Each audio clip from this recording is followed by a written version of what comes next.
I'm going to start out with Ms. Nardi. In May, Senator Whitehouse and I wrote the Chinese embassy asking for help combating precursor chemicals. They wrote back saying, quote, "The United States only temporarily schedules fentanyl substances. If the U.S. can put those substances under permanent scheduling as soon as possible, it will be more conducive to addressing U.S. drug issues on the supply side," end of quote. How has Congress's inability to permanently schedule fentanyl knockoffs impacted China's assistance to the United States on fentanyl-related issues? Thank you, Senator, for that question. Well, I can say that they raise it at every single opportunity that we have. Whether that is, in fact, the key to making a difference, we won't know unless that happens, but it is something that they raise every single time we meet with them. So if Congress would pass it, then we'd find, they would test them, their sincerity, like they said in their answer to Senator Whitehouse and me. Correct. Okay. Mr. Mayor, the New York Times reported that in May 2022, Homeland Security investigations saw an opportunity to arrest at least one of the Chepitos and wanted to take that action. Did Homeland Security see an opportunity to arrest at least one of the cartel named in May 2022? That is correct, Co-Chairman Grassley. We had an opportunity to go after one of the Chepitos, and for reasons that you have very well documented on your report and letters to the DHS Secretary, we weren't able to execute.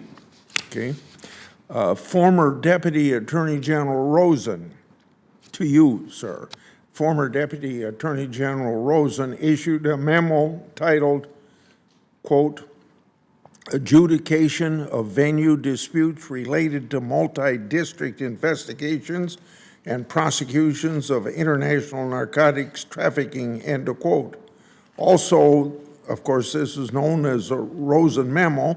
It was designed to sort out agency and jurisdictional issues for international narcotics cases. Was this memo in effect May 2022?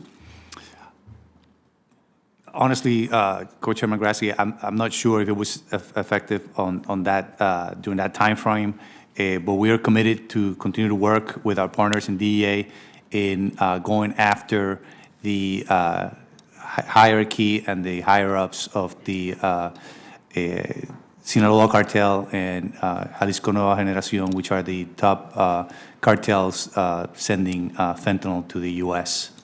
Well, I think I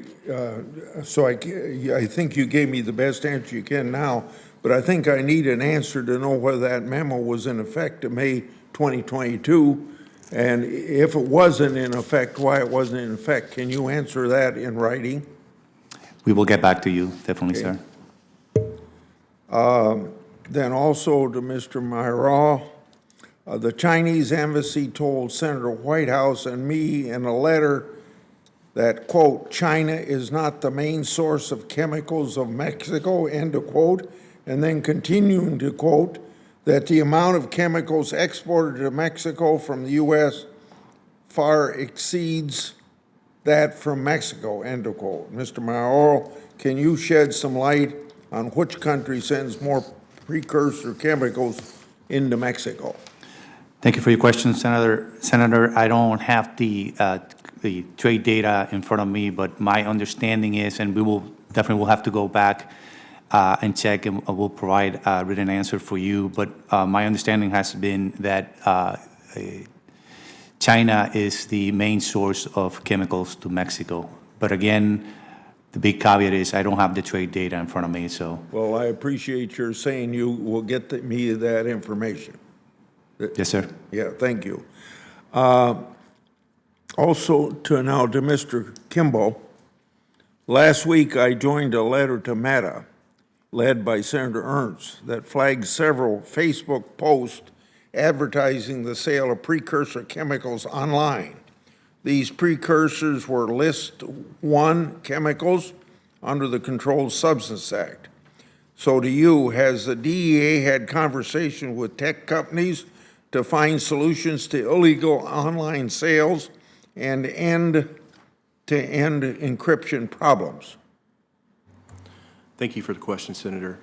We have had multiple periods of dialogue with the social media companies to increase their cooperation and to stop the sale and distribution of drugs along their platforms. We are generally concerned about end-to-end encryption. That is, some companies use it completely, and others we anticipate other companies using it more, and this will prevent us from gathering intelligence through court-ordered process and evidence against the trafficking of illicit substance over social media networks. Yeah. While we're on this subject of tech companies, can you give us some ideas how they can better assist law enforcement? They can provide more leads when they determine that people are using their platforms to distribute illicit substances. And they can also comply with court-ordered process to provide information and evidence when the court-ordered process is served against them in drug enforcement investigations. Yeah. This is my last series of questions, and they're also to Mr. Kimball. I've been investigating whistleblower allegations of contract irregularities at DEA involving Administrator Milgram.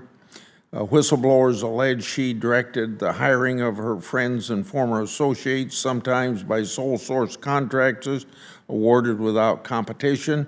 This includes a sole source contract to Wilmer Hale for production of a report on DEA's foreign operations. So far, the DEA has improperly cited an ongoing investigation by the Office of Inspector General to refuse answering my questions, even though the Inspector General's office had advised me that DEA can respond. So do you, considering the fact that the taxpayers paid for the Wilmer Hale report, did anyone at DEA ask for or make any substantive changes to the Wilmer Hale report before it was publicly released, and if so, who and why? Thank you for your question, Senator. I have no knowledge of anyone altering the report before it was released. Okay. And then my last question, also to you, according to whistleblower disclosures, DEA is requiring senior agents to run their work through Mr. Jose Cordero, a former associate of the administrator, who was awarded a sole source contract with DEA. When a sole source contract is awarded to a contractor, is it DEA's standard practice to require its agency employees to report to that contractor for decision-making, essentially subordinating those employees to the contractor? Senator, thank you for your question. DEA supervisors do not report to any contractor.